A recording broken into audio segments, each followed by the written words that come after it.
Hei, minun nimeni on Rainer Peltola, toimin erikoistutkijana Luonnonvarakeskuksessa ja yksi minun tehtävistäni on luonnonmarjasatojen vuosittainen arvioiminen. Nämä luonnonmarjasadot, niin nehän ovat meille suomalaisille tärkeitä. 3 miljoonaa suomalaista poimii marjoja vähintään kerran vuodessa.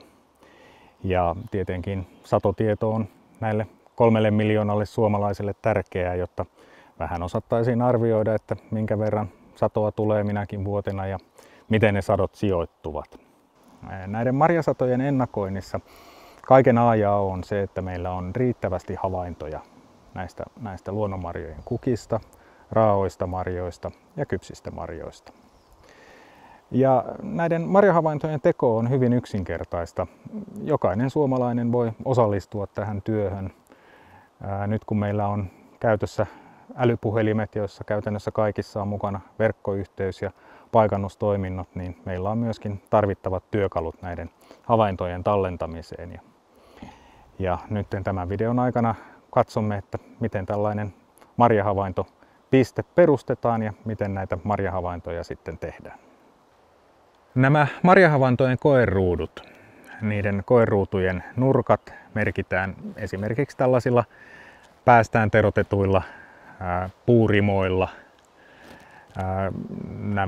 Tämmöisen riman pituus, se on noin 30 senttimetriä. Sitten kun tämä nuijitaan tämä rima tai nurkkakeppi maahan noin 10 sentin syvyyteen, niin se kyllä sitten siellä pysyy.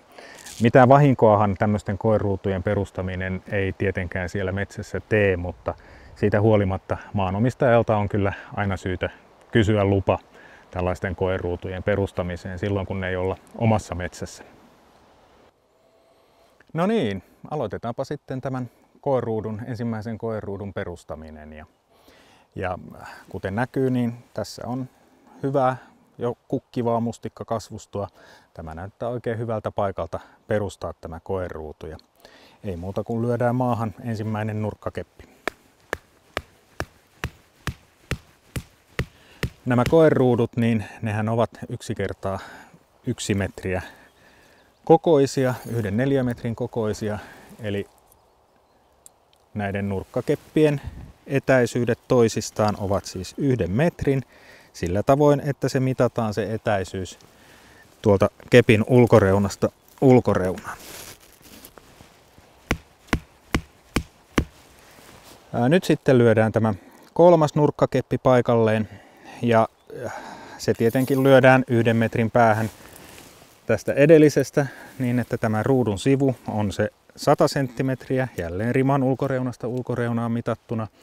Ja tämä 1 neliömetrin ruutu saadaan säännölliseksi neliöksi sillä tavoin, että varmistetaan nämä ristimitat, eli näiden kulmittaisten rimojen ulkoreunasta ulkoreunaan pitäisi olla 141 senttiä, niin sitten tästä ruudusta tulee säännöllinen neliö. Ja viimeinen nurkkakeppi sitten lyödään sellaiseen paikkaan, että tämä neliö tulee täydelliseksi. Eli jälleen kerran sivun pituus 100 senttimetriä ulkoreunasta ulkoreunaan. Tuosta ulkoreunasta ulkoreunaan toiset 100 senttiä. Ja varmistetaan sitten tämä ristimitta myös. Tässä kulmassa se on se 141 senttimetriä. Niin nyt voimme luottaa siihen, että tämä havaintoruutu on säännöllinen nelikulmio.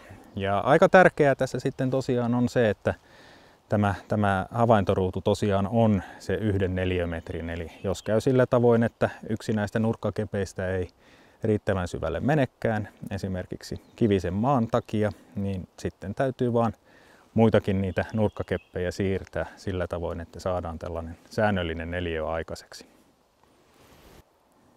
Näitä koeruutuja sinne havaintometsään, niin näitä perustetaan sinne 5 kappaletta.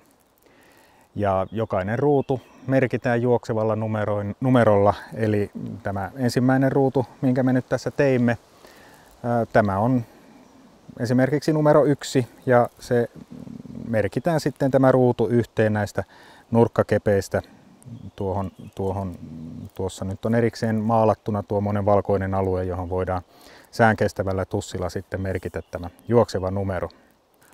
Näiden koeruutujen välinen etäisyys, sen on syytä olla vähintään 2 metriä.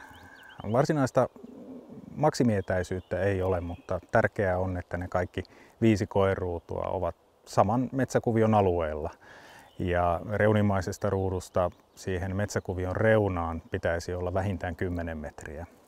Tietenkin työskentelyä helpottaa, jos nämä koeruudut on kutakuinkin kaikki näköpiirissä. Ei sitten tarvitse erikseen lähteä etsimään näitä koeruutuja sieltä metsästä, mutta nyt tässä tosiaan on ensimmäinen havaintoruutu perustettu, mustikka kukkii. Kun seuraavat 4 ruutua on perustettu, niin sitten voidaankin tehdä jo ensimmäiset havainnot.